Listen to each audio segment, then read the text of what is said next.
Greetings. It is my great pleasure, truly great pleasure, to congratulate CPRM, Canadian Pinoy Radio Montreal, on its 10th anniversary. What a milestone, an important milestone. 10 years of serving the community, not only in Montreal, not only through Quebec and Canada, but worldwide through streaming. CPRM is quite unique. It covers local news in Montreal, and it's been excellent in bringing news of local events right down to the neighborhood level to the Filipino community in the city of Montreal.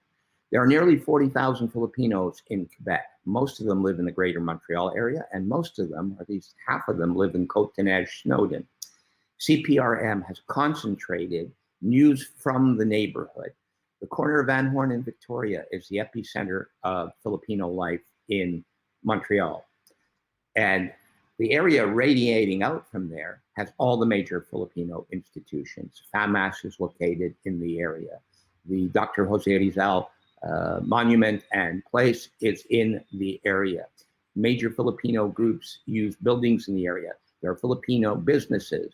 There are people who come from all over to this area. CPRM is located in Côte-des-Neiges, and it has provided access to the school commissioners, the city councilors, the provincial MNAs, and the members of parliament, and what they're doing, not only for the neighborhood, but for the Filipino community specifically.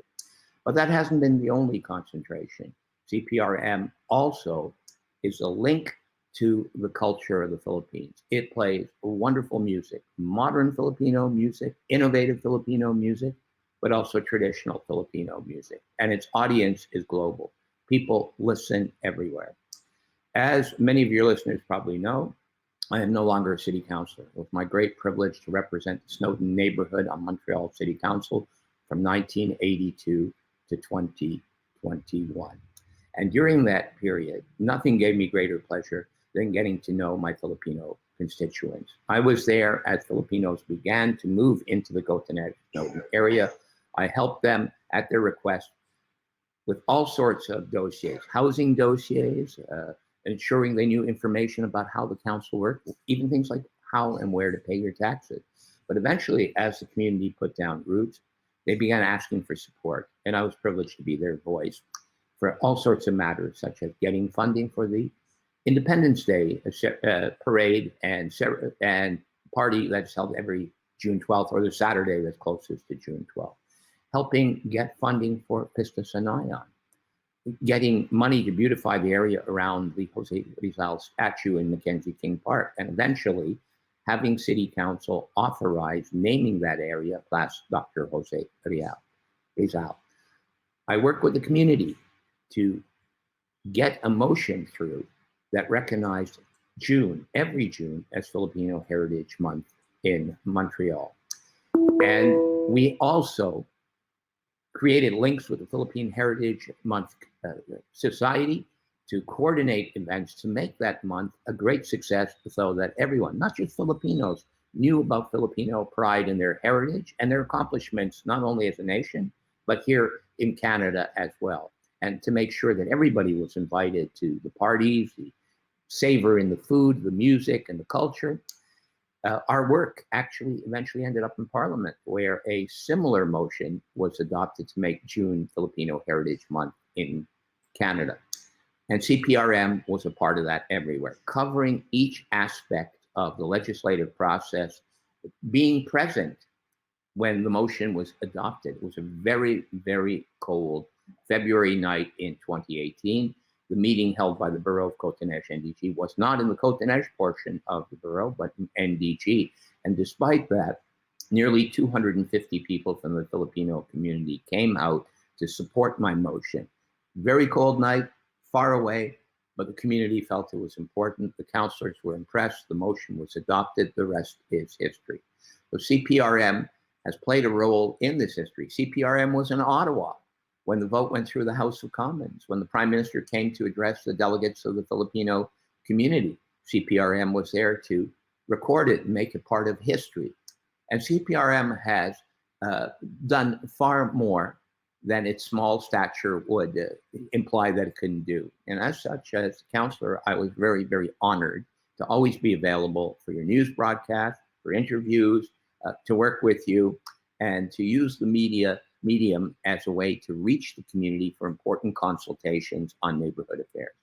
As you know, I retired from city council after 10 mandates to concentrate on being a grandfather and also to take up new challenges. And now as the national director of the League for Human Rights of B'nai B'rith Canada, the oldest Jewish advocacy organization in the country, founded in 1875, it is my great privilege to work towards dialogue between Filipinos and Jews. And what a wonderful year 2022 was in enhancing the relationship between the communities. Many people don't know this, but during the Holocaust, when Jewish refugees sought sanctuary, few countries opened their doors, but the Philippines did. President Manuel Quezon had an open door policy. He wanted to admit as many as he could. The Philippines was not fully independent. It was still a commonwealth under the United States. But even so, he was able to save nearly 1,500 lives. That's a wonderful story that needs to be told. B'nai B'rith is trying to tell that story. Last April, we held a virtual national session called Rescue in the Philippines. Our guest speaker was then Philippines Ambassador Robles, who told us about this chapter of history. And the news got out there. There was a clamor for more. This past week, we held an in-person event in Winnipeg at the Philippines Community Center, and over 200 people showed up on a night when it was 30 below zero in Winnipeg to see the screening of Rescue in the Philippines, the documentary, and to discuss that chapter of history. We've also fostered research and knowledge into the good relations between the Philippines and Israel, the only Jewish state in the world. Many people don't know this. There's a statue to President Quezon in Rishon LeZion in Israel, marking and noting his compassion and his leadership. There's a similar statue in Quezon City in the Philippines. And we're looking in the context of Israel's 75th anniversary of independence, which will be in the month of May, of seeing if we can organize some sort of event at one of the statues, probably the one in Israel. And we're working with some Filipino groups in Ontario on that. But more than that, we've also had many Filipinos on our multicultural forum. January 2022, we held a meeting called United Against Hate. I appreciate the many Filipino community leaders from Quebec, Ontario, and Western Canada spoke at that meeting. They spoke against anti-Asian racism. They spoke about creating alliances with other racial and religious minorities. And that's helped, because one of the problems in Canada is many of us are targeted for our origins, but few of us get together to unite to demand government action, more resources, and a stronger response. And this year, we built links that I think will be durable, and links which I think will inform and better educate government, and links which I think will ultimately lead to racist strategies that will see more funding and more understanding of by civil servants and police officers as to what hate actually is and when they need to intervene. I'm sure the CPRM will be there to cover these stories as they evolve.